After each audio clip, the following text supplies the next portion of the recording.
안녕하십니까. 이병기 선교사입니다. 조종사 출신 선교사가 전하는 예수님 이야기 12월 네 번째 주일 말씀입니다. 오늘 말씀 나눌 내용의 제목은 낙심 대신에 임마누엘을 기대합시다. 이렇게 정했고요. 성경 말씀은 성령으로 예수님을 잉태한 마리아의 약혼남 요셉에게 천사가 나타나서 요셉의 약혼녀가 마리아가 성령으로 아이를 잉태했음을 알려주는 말씀입니다. 지난주와 같은 본문의 말씀인데요. 보라, 처녀가 잉태하여 아들을 낳을 것이요 그의 이름을 임마누엘이라 하리라 하셨으니 이는 번역한즉 하나님이 우리와 함께 계시다 함이라. 임마누엘, 하나님이 우리와 함께 계시다라는 뜻입니다. 오늘 이야기의 시작은 기원전 1100년경 이스라엘의 왕정이 도입되기 전에 최후의 사사 가운데 한 명인 엘리 제사장으로부터 시작하겠습니다.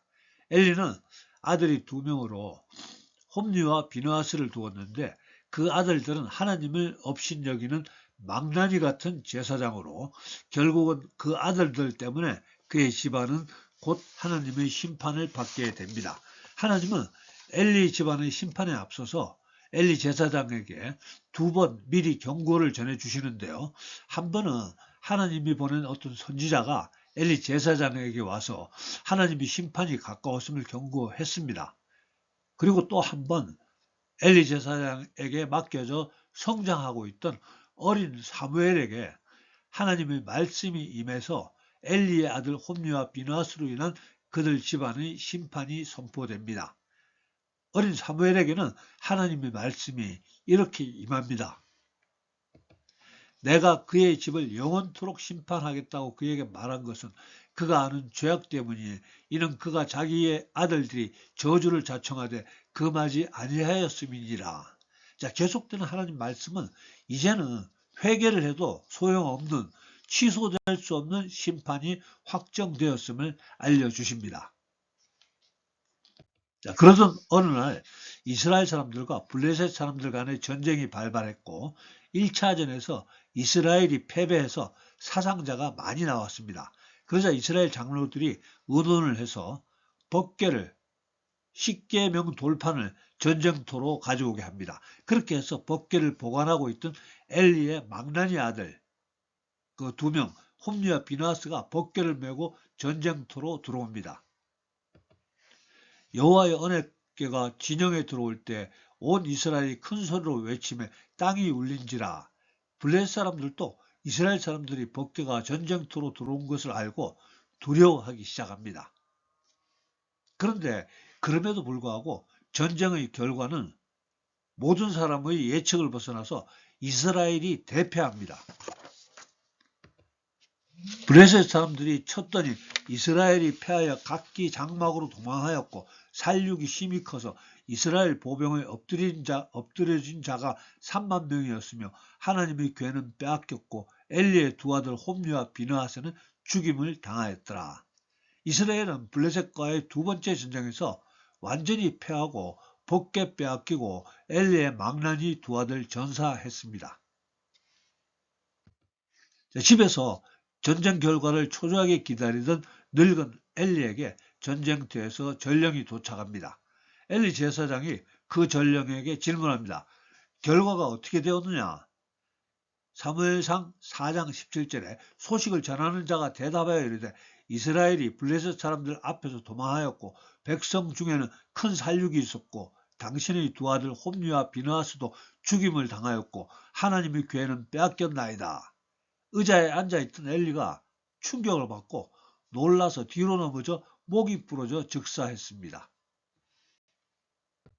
이어진 성경 이야기는 엘리의 며느리 비느하스의 아내로 이어지는데요.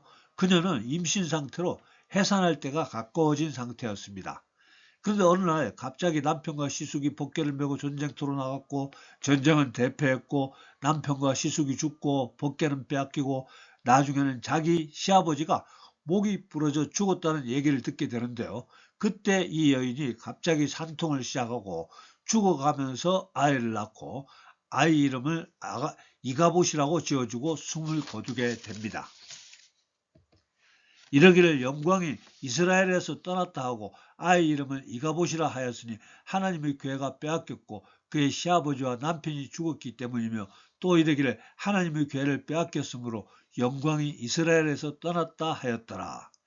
아이의 이름을 이가봇이라고 지었는데 그 이름의 뜻이 하나님의 영광이 이스라엘에서 떠났다, 이런 말입니다. 그리고 그 여인은 숨을 거둡니다.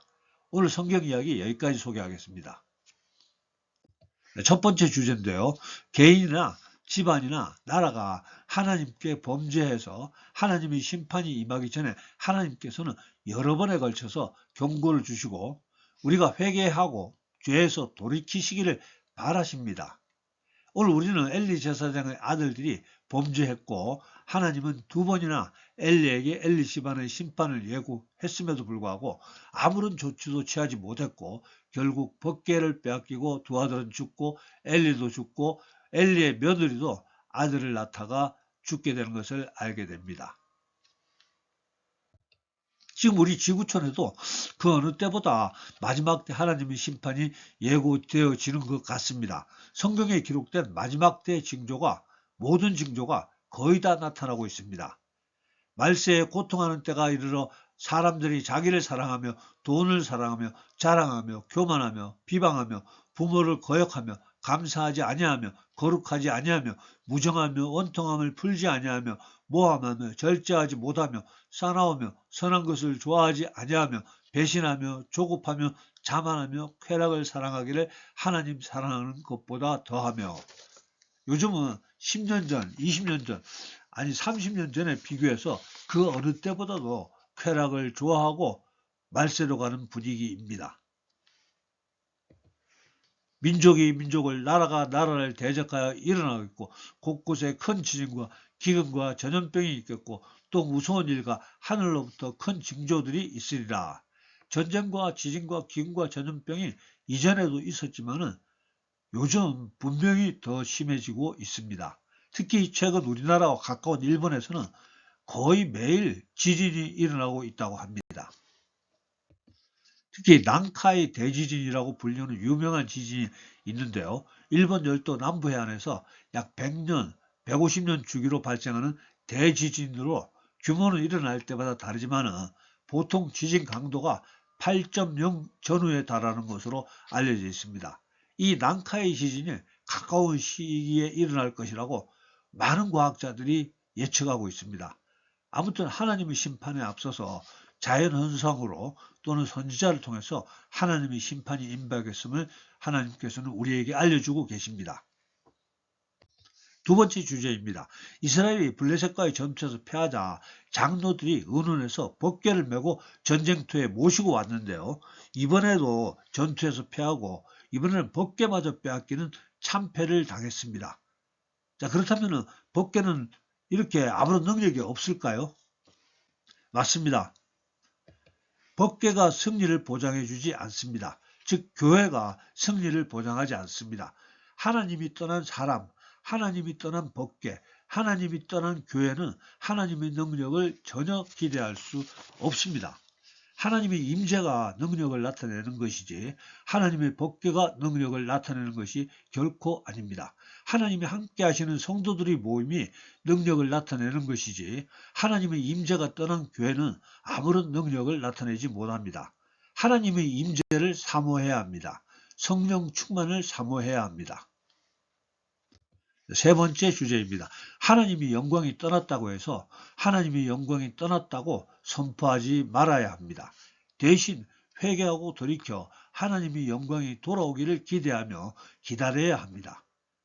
예레미야 29장 11절에서 13절 여호와의 말씀이니라 너희를 향한 나의 생각을 내가 아나니 평안이요 재앙이 아니니라 너희에게 미래와 희망을 주는 것이니라 너희가 내게 부르짖으며 내게 와서 기도하면 내가 너희들의 기도를 들을 것이요 너희가 온 마음으로 나를 구하면 나를 찾을 것이요 나를 만나리라. 하나님이 두 번씩이나 심판을 미리 알려주시는 것은 회개하고 돌이켜서 심판을 받지 말라는 뜻으로 받아들여야 합니다. 심판 중일지라도 하나님의 긍휼을 구해야 합니다. 하박국 선지자의 기도를 소개해 드리겠습니다. 여호와여 주는 주의 일을 이 수년 내에 부응하게 하옵소서. 이 수년 내에 나타내시옵소서. 진노 중에라도 긍휼을 잊지 마옵소서.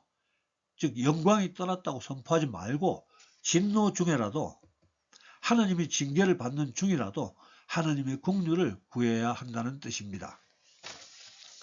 기원전 800년경 하나님이 요나 선지자에게 아수르 수도 니느웨로 가서 그 성의 심판을 선포하라고 명령하십니다. 그러자 요나는 니느웨 백성들이 너무 악독하다고 생각해서 차라리 심판을 받아서 그 사람들은 멸망하기를 바라는 마음에서 니느웨와 완전히 반대 방향으로 배를 타고 하나님을 피해 도망갑니다. 그래서 하나님이 폭풍을 일게 해서 요나가 물에 빠지게 하고 또 큰 물고기가 물에 빠진 요나를 삼키게 하고 또 큰 물고기가 그 요나를 니느웨와 가까운 해변으로 토해내게 해서 억지로 니느웨에 가게 합니다. 억지로 니느웨에 가게 된 요나는 건성으로 니느웨의 심판을 선포하는데요. 완전히 건성으로요. 니느웨는 사흘 동안 걸을 만큼 하나님 앞에 큰 성읍이더라. 요나가 그 성읍에 들어가서 하루 동안 다니며 외쳐 이르되 40일이 지나면 니느웨가 무너지리라 하였더니 사흘을 걸어야 다 놓을 수 있는 큰 성을 하루만 건성으로 심판을 선포했는데 그 성의 왕이 듣고 모든 백성에게 금식을 명하며 회개 기도하라고 해서 백성들이 왕의 명령에 따라 회개하고 죄에서 돌이키기 시작합니다. 그러자 하나님이 마음을 바꾸십니다. 하나님이 그들이 행한 것, 곧 그 악한 길에서 돌이켜 떠난 것을 보시고 하나님이 뜻을 돌이키사 그들에게 내리리라고 말씀하신 재앙을 내리지 아니하시니라. 자, 그러자 요나의 이상한 반응입니다. 요나가 매우 싫어하고 성내며 여호와께 기도하여 이르되 여호와여 내가 고국에 있을 때 이러하겠다고 말씀하지 아니하였나이까. 그러므로 내가 빨리 다스시로 도망하였사오니 주께서는 은혜로우시며 자비로우시며 노하기를 더디하시며 인애가 크시사 뜻을 돌이켜 재앙을 내리지 아니하시는 하나님이신 줄을 내가 알았음이니이다. 요나는 지금 하나님이 은혜스러우시며 자비로우시며 노하기를 더디하시며 인애가 크신 것 때문에 신경질을 부리고 있습니다. 자, 우리가 섬기는 하나님의 성품을 요나가 너무나 잘 표현하고 있습니다. 지금 우리도 하나님의 사람들이 니느웨 백성들처럼 회개하고 뜻을 돌이켜야 하는 때임을 기억하시기 바랍니다. 즉, 다른 사람들이 회개해야 하는 것이 아니고 우리 하나님의 사람들이 내가 회개하고 뜻을 돌이켜 지혜롭게 생각하고 지혜롭게 행동하라는 뜻입니다. 오늘 소개했던 엘리 제사장의 며느리는 숨을 거두는 와중에 하나님이 영광이 떠났다라고 외치면서 태어난 아이의 이름은 이가봇이라고 지으며 눈을 감았습니다.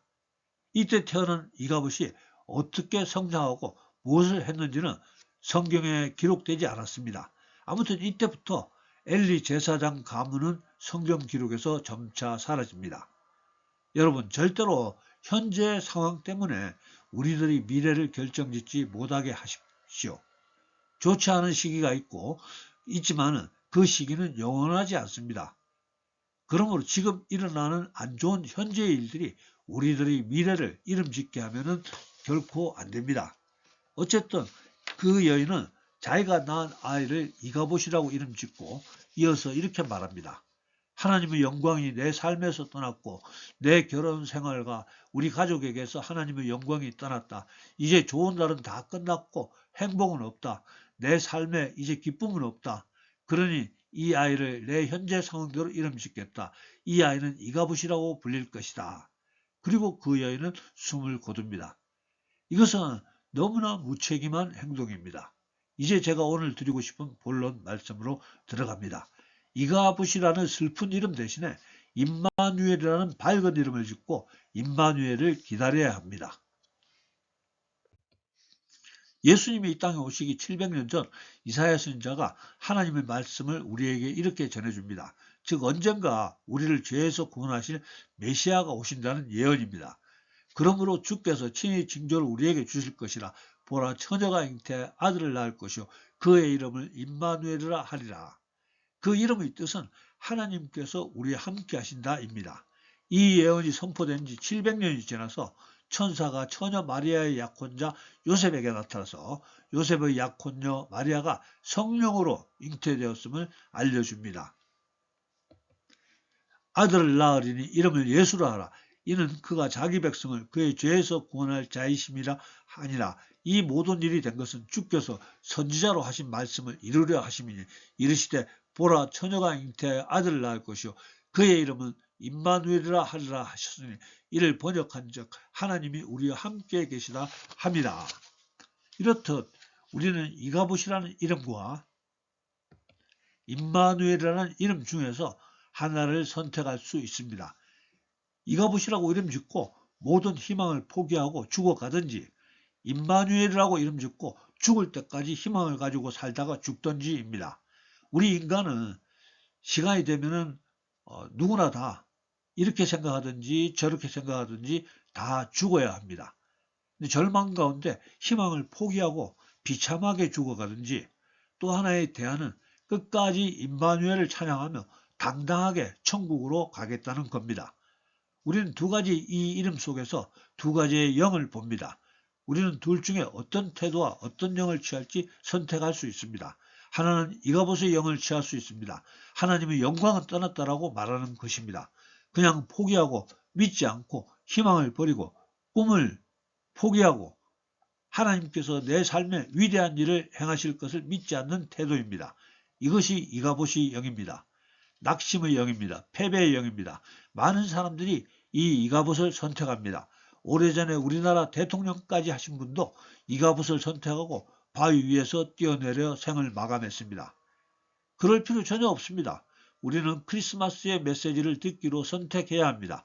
하나님께서 우리와 함께 하시기를 끈기 있게 기다려야 합니다. 우리는 염치불구하고 하나님이 우리와 함께 하시기를 기도하고 기대하고 기다려야 합니다. 아무런 희망이 보이지 않는 것 같아도 죽을 때까지, 아니 천국에 가서 예수님 만날 때까지 임마누엘을 기다려야 합니다. 자, 임마누엘, 하나님께서 우리와 함께 하신다는 것은 힘든 일이 없는 삶을 산다는 것이 아닙니다. 우리는 모두 힘든 일을 겪게 되지만 패배의 영에 사로잡혀 살아가지 않는다는 말입니다. 희망의 끈을 놓지 않겠다는 다짐입니다.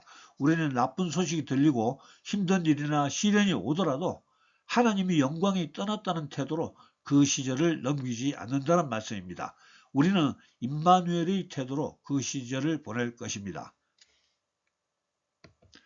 하나님은 우리를 위하시고 하나님은 우리 편이라는 믿음입니다. 지금으로부터 3,500년 전 이스라엘 백성들이 우여곡절 끝에 애굽의 노예에서 해방되어 광야를 지나 가나안, 즉 팔레스타인 입구에 도착했습니다. 모세는 가나안 땅에 들어가기 전에 그곳에서 각 지파별로 한 사람을 뽑아 40일 동안 가나안 땅을 정탐하고 돌아오게 합니다. 정탐꾼들은 40일 동안 구석구석 가나안 땅을 정탐하고 가나안 땅에서 딴 포도송이와 성류와 무화과나무를 메고 출발 지점으로 돌아왔습니다. 돌아와서 이들은 한 목소리로 그 땅은 과연 하나님께서 말씀하신 대로 젖과 꿀이 흐르는 땅이라고 하면서 그 땅의 과일을 보여줍니다. 여기까지는 12명의 정탐꾼 이야기가 동일합니다. 하지만 이후로 두 부류로 나누어지게 됩니다. 10명의 정탐꾼은 가나안에 거주하는 족속들은 강하고 성읍도 견고해서 심지어 또 아낙 자손을 보았다고 이야기합니다. 아낙 자손은 거인 족속을 말합니다. 그러나 그 땅 거주민은 강하고 성읍은 견고하고 힘이 클 뿐 아니라 거기서 아낙 자손을 보았으며 또 거기서 네피림 후손인 아낙 자손의 거인들을 보았나니 우리는 스스로 보기에도 메뚜기 같으니 그들이 보기에도 그와 같았을 것이니라. 이것이 바로 이가봇의 영에 사로잡힌 사람들의 생각입니다. 하지만 여호수아와 갈렙은 다르게 이야기합니다. 그들은 우리의 먹이라고 말합니다. 개역 한글 성경에는 우리의 밥이라고 표현하고 있습니다. 여호와께서 우리를 기뻐하시면 우리를 그 땅으로 인도하여 들이시고 그 땅을 우리에게 주시리라. 이는 과연 젖과 꿀이 흐르는 땅이니라. 다만 여호와를 거역하지는 말라. 또 그 땅 백성을 두려워하지 말라. 그들은 우리의 먹이라. 그들이 보호자는 그들에게서 떠났고 여호와는 우리와 함께 하시느니라. 그들을 두려워하지 말라 하나. 여호와는 우리와 함께 하시느니라.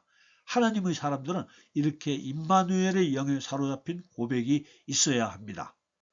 그러나 그때 이스라엘 백성들은 10명의 정탐꾼 말을 듣고 모세를 원망하며 다시 애굽으로 돌아가자고 난리를 쳤습니다. 여호수아와 갈렙을 돌로 치려고 했습니다. 온 회중이 그들을 돌로 치려 하는데 그때 여호와의 영광이 회막에서 이스라엘 모든 자손에게 나타나시니라. 때로는 우리가 임마누엘을 외치면 세상은 우리에게 심한 돌팔매질을 하기도 합니다.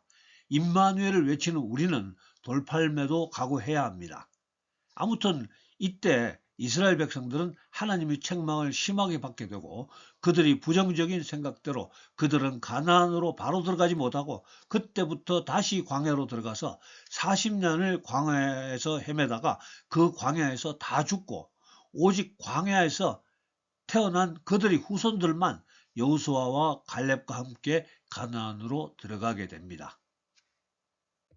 그래서 우리가 선포할 메시지는 바로 임마누엘입니다. 하나님께서 우리와 함께 하십니다. 예수님의 메시지도 바로 이것입니다. 예수님의 제자 마태가 기록한 예수님의 승천하시기 직전 우리에게 주신 말씀입니다. 너희는 가서 모든 민족을 제자로 삼아 아버지와 아들과 성령의 이름으로 세례를 베풀고 내가 너희에게 분부한 모든 것을 가르쳐 지키게 하라. 볼지어다 내가 세상 끝날까지 너희와 항상 함께 있으리라 하시니라. 너희와 항상 함께 있으리라. 혹시 지금의 삶이 혼란스러운 분 계십니까?